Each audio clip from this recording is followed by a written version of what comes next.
आज हम एक गरीब किसान की कहानी पढ़ते हैं। एक गांव में एक अमीर जमींदार रहता था। उसे अपने पैसों पर बहुत बड़ा घमंड था। जितने अधिक पैसे उसके पास थे उतना ही वह कंजूस भी था।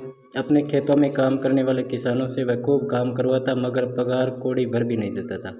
मजबूर गरीब किसान मन मारकर उसके खेत में काम किया करते थे। उसी गांव में रामू नाम का एक किसान रहता था। उसके पास थोड़ी सी ज़मीन थी। उसी में खेती बाड़ी करके वह अपना और अपने परिवार का गुजारा चलाया करता था।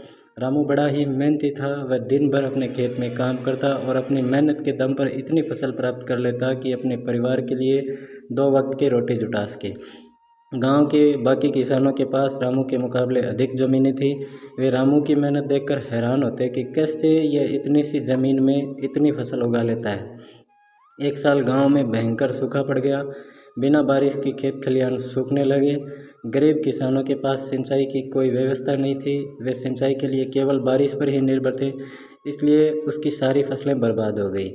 रामू के साथ भी यही हुआ। अपने छोटे से खेत में वह किसी तरह अपने परिवार का पालन पोषण कर रहा था। अब उनके सामने भूखा मरने की नौबत आ गई।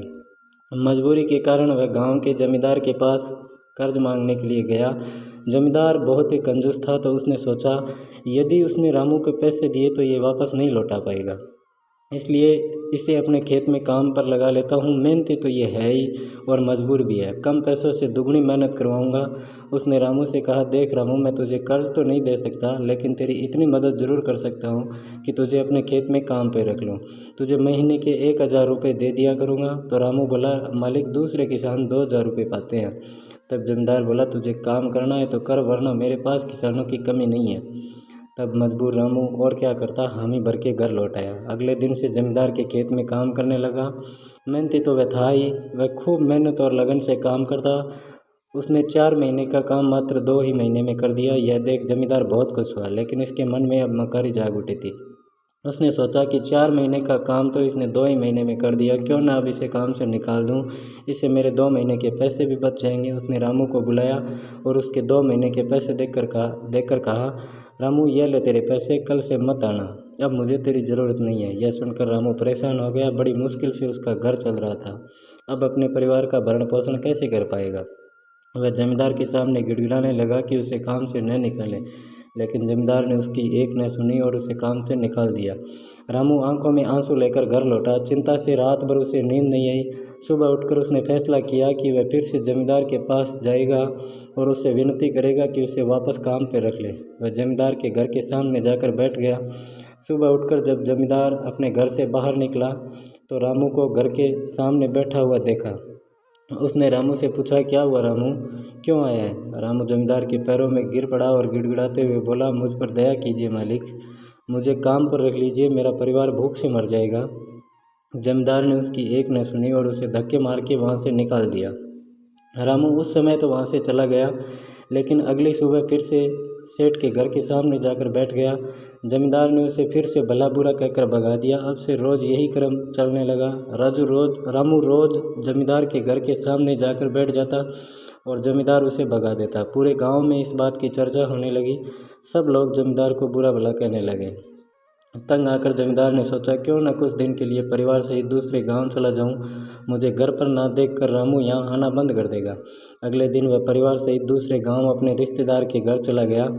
10-15 दिन रिश्तेदारों के घर रहने के बाद जब वह अपने घर लौटा तो रामू को अपने घर के सामने बैठा हुआ नहीं पाया। वह मन ही मन खुश हुआ कि चलो उनसे पीछा छूट गया, लेकिन वह आश्चर्यचकित भी हुआ कि आखिर रामू ने आना बंद क्यों कर दिया। उसने गांव वालों को बुलाकर पूछा तो पता चला कि रामू घायल है और अपने घर पे पड़ा हुआ है। जमींदार ने पूछा, क्या हुआ उसे। तब एक जमींदार ने कहा, मालिक, आप जब दूसरे गांव चले गए थे तब भी रामू आपके घर के सामने आकर बैठा रहता था।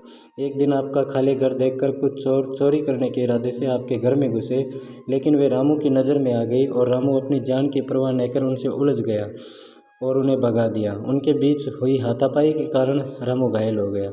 यह जानकर जमींदार को खुद पे शर्म आने लगी कि उसने रामू के साथ कितना बुरा किया, लेकिन उसके बाद भी रामू ने पूरी ईमानदारी के साथ उसके घर के चोरी होने से बचाने के लिए चोरों से उलझ गया। वह पछताने लगा और उसने रामू के घर जाने का फैसला किया। वह रामू के घर पहुंचा तो देखा रामू बड़ी दयनीय अवस्था में चारपाई में पड़ा हुआ था। उसके बच्चे भूख से बिलख रहे थे। यह देख जमींदार का दिल भर आया। उसने रामू से अपने किए की माफ़ी मांगी, उसका इलाज करवाया और ठीक होने के बाद अच्छी पगार के साथ उसे फिर से अपने खेत में काम पे रख लिया। अब इस कहानी से हमें क्या शिक्षा मिलती है? जो सीख मिलती है वो ये है कि कभी किसी के साथ बेईमानी नहीं करनी चाहिए जमींदार की तरह, और सदा ज़रूरतमंद लोगों की सहायता करनी चाहिए। रामू जैसे ज़रूरतमंद लोगों की सदा सहायता करनी चाहिए और अपना काम पूरी ईमानदारी के साथ करना चाहिए। रामू ने पूरा ईमानदारी के साथ अपना काम किया था और उसी का फल मिला था उसे कि वापस ज़मींदार ने भी शर्मिंदा होकर उसे काम पे रख लिया था। तो हमें अपना पूरा काम ईमानदारी के साथ करना चाहिए।